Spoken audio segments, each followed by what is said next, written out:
आज ही Doubtnut app download करें। Doubtnut पर होगा अब आपके सभी मैथ्स, केमिस्ट्री, फिजिक्स और बायोलॉजी डाउट्स का सफाया। बस अपने क्वेश्चन की फोटो खींचो, उसे क्रॉप करो और तुरंत वीडियो सोल्यूशन पाओ। Download now. चलिए यहाँ पे हम ग्रुप 15 जो है उसके एलिमेंट्स की आयोनाइजेशन, एंथैल्पी और इलेक्ट्रोनेगेटिविटी की बात करते हैं। पहले बात करते हैं आयोनाइजेशन एंथैल्पी की। अब आयोनाइजेशन एंथैल्पी क्या होती है? आयोनाइजेशन एंथैल्पी क्या होती है? इसमें मतलब कितने अमाउंट ऑफ एनर्जी आपको रिक्वायर्ड है आउटरमोस्ट शेल से इलेक्ट्रॉन रिमूव करने के लिए, राइट।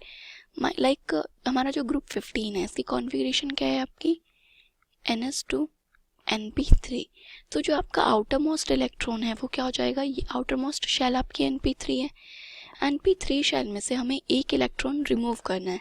तो इस एक इलेक्ट्रॉन को रिमूव करने के लिए हमें कितनी एनर्जी की रिक्वायरमेंट है हमें वो बतानी है, ठीक है। अब देखिए, सबसे पहले हम ग्रुप 15 में ही बात करते हैं। तो हमारे ग्रुप 15 के कौन कौन से एलिमेंट्स हैं? Nitrogen, phosphorus, arsenic, antimony and then bismuth. Okay, अब देखिए जब हम इस ग्रुप में डाउनवर्ड डायरेक्शन में मूव कर रहे हैं तो डाउनवर्ड डायरेक्शन में जो एटॉमिक रेडियस है आपका वो क्या कर रहा है? एटॉमिक रेडियस इंक्रीज कर रहा है, राइट। अब एटॉमिक रेडियस इंक्रीज कर रहा है तो लास्ट वाले जो आपका एलिमेंट है इसकी बात करते हैं हम लोग बिस्मथ की, ठीक है। मान लीजिए ये बिस्मथ है आपका, ठीक है। ये इस न्यूक्लियस है, ये ऐसे शेल्स है। तो जितना बड़ा साइज है तो मतलब उसका जो लास्ट इलेक्ट्रॉन है वो उससे इतना ही ज़्यादा दूर होगा। सॉरी, ये सर्कल्स बहुत गंदे बन रहे हैं ना। मान लीजिए ये इसकी लास्ट वाली शेल है जहाँ पे इसके ये P3 वाले जो इलेक्ट्रॉन्स हैं वो प्रेजेंट है। तो ये लास्ट शेल उतनी ही ज़्यादा दूर होती जा रही है आपके न्यूक्लियस से। तो जितना ज़्यादा ये लास्ट आउटर मोस्ट इलेक्ट्रॉन आपका न्यूक्लियस से दूर होगा उसकी अट्रैक्शन भी तो उतनी ही ज़्यादा वीक हो जाएगी। और अट्रैक्शन अगर न्यूक्लियस से वीक पड़ जाएगी तो ये इलेक्ट्रॉन ईजिली चला जाएगा, राइट। तो यहाँ पे इलेक्ट्रॉन ईजिली जा रहा है तो मतलब कि आपकी एनर्जी, आपको ज़्यादा एनर्जी नहीं लगानी पड़ रही, कम एनर्जी में ही इलेक्ट्रॉन निकल जा रहा है। वहीं पर अगर हम नाइट्रोजन की बात करें तो नाइट्रोजन का साइज़ क्या है? छोटा है।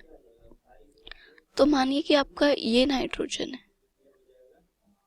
ठीक है। तो ये नाइट्रोजन का आपका साइज छोटा है। अब आप इस इलेक्ट्रॉन की इस न्यूक्लियस से अट्रैक्शन देखेंगे तो इसकी अट्रैक्शन ज़्यादा है। ये इसके इलेक्ट्रॉन्स को होल्ड करके रखेगा और अगर ये इलेक्ट्रॉन्स को होल्ड करके रखेगा तो ये इलेक्ट्रॉन्स को इजीली नहीं जाने देगा। हमें ज़्यादा एनर्जी लगानी पड़ेगी इलेक्ट्रॉन्स को रिमूव करवाने के लिए, राइट। तो क्या मतलब हुआ कि नाइट्रोजन की आयोनाइजेशन एनर्जी ज़्यादा है और जैसे जैसे आप डाउनवर्ड डायरेक्शन में जाएंगे साइज क्या हो रहा है आपका? इंक्रीज हो रहा है। तो इलेक्ट्रॉन का जो अट्रैक्शन है न्यूक्लियस से वो डिक्रीज होता चला जाएगा। तो इस वजह से जो आपकी आयोनाइजेशन एंथैल्पी है वो भी क्या हो जाएगी? डिक्रीज हो जाएगी डाउनवर्ड द ग्रुप। तो आपका आयोनाइजेशन एंथैल्पी का ऑर्डर क्या आएगा? सबसे ज़्यादा नाइट्रोजन की, then phosphorus, arsenic, antimony and then bismuth. Okay, चलिए ये तो हमने ग्रुप 15 में देखा। अब हम ग्रुप 15 और 14 में कंपेयर करते हैं कि कौन से ग्रुप की आयोनाइजेशन एनर्जी ज़्यादा होगी। तो ये हो गया आपका ग्रुप 14 और ये ग्रुप 15। ये है आपकी कार्बन फैमिली और ये है नाइट्रोजन फैमिली। ग्रुप 14 की अगर इलेक्ट्रॉनिक कॉन्फ़िगरेशन की बात करें तो वो क्या होती है? NS2NP2 और ये होता है NS2NP3, राइट। अब देखिए अगर साइज की बात करें तो जो आपका ग्रुप 14 है इस तरफ आपका जो साइज है वो क्या हो रहा है? इंक्रीज कर रहा है। तो इसके अकॉर्डिंग आपको लगेगा कि ग्रुप 14 की जो आयनाइजेशन एनर्जी है वो कम होनी चाहिए, राइट। क्योंकि ग्रुप 14 की आयनाइजेशन एनर्जी कम होनी चाहिए बिकॉज साइज इंक्रीज हो रहा है इधर। तो वैसे भी आपके इलेक्ट्रॉन्स थोड़े से दूर होंगे तो ये इजीली निकल जाएंगे, तो इनकी आयनाइजेशन एनर्जी कम होनी चाहिए, राइट। एक तो ये भी पॉइंट है। दूसरा देखिए कि जो आपका ग्रुप 15 है इसकी कॉन्फ़िगरेशन क्या है? NP3। तो इसकी हाफ फिल्ड कॉन्फ़िगरेशन है। क्या है ये? आपकी हाफ फिल्ड कॉन्फ़िगरेशन। तो हाफ फिल्ड कॉन्फ़िगरेशन आपकी स्टेबल होती है, हाफ फिल्ड और फुली फिल्ड कॉन्फ़िगरेशन आपकी स्टेबल होती है। तो ये कॉन्फ़िगरेशन काफ़ी स्टेबल है। तो यहाँ से एक इलेक्ट्रॉन को रिमूव करवाना इतना इजी नहीं होगा, बिकॉज अगर यहाँ से एक इलेक्ट्रॉन रिमूव हो गया तो इसकी कॉन्फ़िगरेशन क्या हो जाएगी, Np2, जो कि हाफ फील्ड नहीं है। दैट मीन्स इस एलिमेंट ने अपनी जो स्टेबिलिटी थी वो लूज़ कर दी। तो कोई भी एलिमेंट या कोई भी कंपाउंड अपनी स्टेबिलिटी लूज़ करना कभी भी फेवरेबल नहीं होता है। वो अपनी स्टेबिलिटी को लूज़ करेगा जब वो स्टेबल है कंपाउंड, राइट। तो इस वजह से ये अपना इलेक्ट्रॉन ईजिली नहीं छोड़ता है। तो आपका जो ग्रुप 15 है, ग्रुप 15 की आयनाइजेशन एंथैल्पी ज़्यादा है comparison to the ionisation enthalpy of group 14। एक बात, ग्रुप 15 का साइज भी छोटा होता है और दूसरा इसकी हाफ फिल्ड कॉन्फ़िगरेशन होती है। ये तो बात की हमने आयनाइजेशन एंथैल्पी की। अब हम बात करते हैं इलेक्ट्रॉनिक कॉन्फ़िगरेशन की, कि electronic configuration not electronic configuration, electronegativity की, कि कौन से ग्रुप की इलेक्ट्रोनेगेटिविटी ज़्यादा होती है, या फिर ग्रुप 15 में भी जो आपकी इलेक्ट्रोनेगेटिविटी है वो किसकी सबसे ज़्यादा है। देखिए, अगर बात करें, अगर आपको ये नहीं पता कि इलेक्ट्रोनेगेटिविटी कैसे क्या होती है, तो आप सबसे पहले इस चीज़ को समझ ही नहीं पाएंगे। अगर ये पता है आपको इलेक्ट्रोनेगेटिविटी क्या होती है, तो आप खुद भी आइडिया लगा सकते हैं कि किसकी इलेक्ट्रोनेगेटिविटी ज़्यादा होगी और किसकी कम होगी। तो एक बार ये बताते हैं कि आपकी जो इलेक्ट्रोनेगेटिविटी है वो क्या होती है। जो आपका एटम होता है, एटम, मान लीजिए आपका कोई भी एटम है, हम एक कंपाउंड की बात करते हैं, राइट। ये नाइट्रोजन है और ये हाइड्रोजन है। अब हमें ऐसे इनके बीच में बहुत सारे बॉन्ड्स बने हुए हैं, और बॉन्ड का मतलब क्या है, वहाँ पे इलेक्ट्रॉन्स हैं। अब आपका नाइट्रोजन और हाइड्रोजन में से कौन ज़्यादा इलेक्ट्रोनेगेटिव है, ये आपको पता है कि हमारा जो नाइट्रोजन है वो ज़्यादा इलेक्ट्रोनेगेटिव है। तो वो इन इलेक्ट्रॉन, जो ये शेयर्ड इलेक्ट्रॉन पेयर्स होते हैं, इन्हें क्या करेगा, अपनी तरफ अट्रैक्ट करेगा।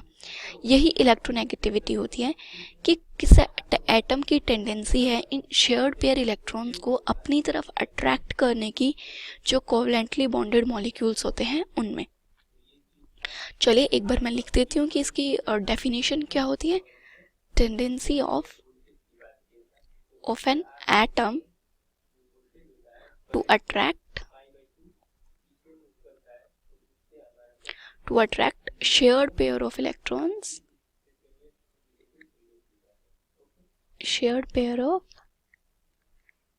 electrons towards itself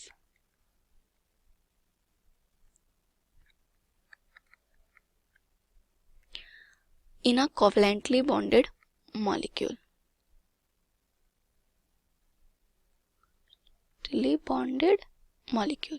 ओके जैसे देखिए, जो मैंने अमोनिया का आपको एग्जांपल दिया, ये एक आपका कोवलेंटली बॉन्डेड मॉलिक्यूल है। इसमें नाइट्रोजन और हाइड्रोजन आपके दो एटम्स प्रेजेंट हैं। इनमें से देखना था कि जिस एटम की इलेक्ट्रोनेगेटिविटी ज़्यादा होगी वो इन शेयर्ड पेयर इलेक्ट्रॉन्स को अपनी तरफ अट्रैक्ट करेगा, राइट। तो चलिए पहले हम ग्रुप 14 और 15 में कंपेयर करते हैं कि कौन सा जो आपका ग्रुप है उसकी इलेक्ट्रोनेगेटिविटी ज़्यादा होगी। ये हो गया आपका ग्रुप 14 और ये ग्रुप 15, राइट। ये आपकी कार्बन फैमिली है और ये आपकी नाइट्रोजन फैमिली है। अब देखिए, ग्रुप 14 और 15 में अगर हम साइज की बात करें कि कौन से ग्रुप का जो साइज है वो बड़ा होता है, तो ग्रुप 14 का साइज ग्रुप 15 के साइज से ज़्यादा होता है। तो इस तरफ आपका जो एटॉमिक रेडियाई है वो क्या कर रहा है, इंक्रीज कर रहा है, राइट। अब हमने बात की थी कि जो आपके एटम्स हैं इन्हें अपने इलेक्ट्रॉन पेयर्स को होल्ड करके रखना है टाइटली। तो कौन से एटम्स होल्ड करके रखेंगे, जिनका साइज क्या होना चाहिए, कम होना चाहिए। बिकॉज देखिए, अभी जब हमने आयनाइजेशन एंथैल्पी की बात की थी तो हमने क्या कहा था कि जिस एटम का साइज छोटा होगा वो अपने इलेक्ट्रॉन्स को होल्ड करके रखेगा टाइटली, वो इजीली उसे लूज नहीं करेगा। तो सेम केस यही है, अट्रैक्ट करने का मतलब है कि कौन अपने इलेक्ट्रॉन्स को होल्ड करके रखेगा जिसका साइज छोटा है, राइट। तो जो आपका ग्रुप 15 है, ग्रुप 15 एलिमेंट्स का साइज क्या है, छोटा है। तो इस वजह से जो आपकी इलेक्ट्रोनेगेटिविटी है ग्रुप 15 एलिमेंट्स की वो ज़्यादा होगी comparison to the electronegativity of group 14, क्योंकि इनका साइज क्या है, स्मॉल है। इसी तरह अगर हम ग्रुप 15 के एलिमेंट्स की बात करें तो आपके ग्रुप 15 के एलिमेंट्स क्या है, नाइट्रोजन, फॉस्फोरस, आर्सेनिक, एंटीमनी और बिस्मिथ, राइट। अब आपको पता है कि नाइट्रोजन से बिस्मिथ की डायरेक्शन में जब हम मूव करते हैं तो इधर आपका साइज क्या हो रहा है, साइज आपका इंक्रीज कर रहा है, राइट। अब इस डायरेक्शन में अगर आपका साइज इंक्रीज कर रहा है तो जो बिस्मिथ है ये अपने इलेक्ट्रॉन्स को होल्ड नहीं कर पाएगा, इसका अपने इलेक्ट्रॉन्स पे होल्ड क्या है, कम है, तो इलेक्ट्रॉन्स इसके लूज हो जाएंगे। बट नाइट्रोजन स्मॉल साइज है तो इसका इलेक्ट्रॉन्स पे होल्ड ज़्यादा अच्छा है, तो इस वजह से जो नाइट्रोजन है ये ज़्यादा इलेक्ट्रोनेगेटिव है कंपैरिजन टू द बिस्मिथ। तो ग्रुप 15 एलिमेंट्स का जो इलेक्ट्रोनेगेटिविटी ऑर्डर है वो क्या होगा आपका, सबसे ज़्यादा इलेक्ट्रोनेगेटिव नाइट्रोजन, देन फॉस्फोरस, फिर आपका आर्सेनिक, एंटीमनी और बिस्मिथ। तो ये थी ग्रुप 15 के आपकी properties, ionisation, enthalpy and electronegativity. Next video में हम इसकी मेल्टिंग पॉइंट, बॉइलिंग पॉइंट और मेटालिक करेक्टर के बारे में बात करेंगे।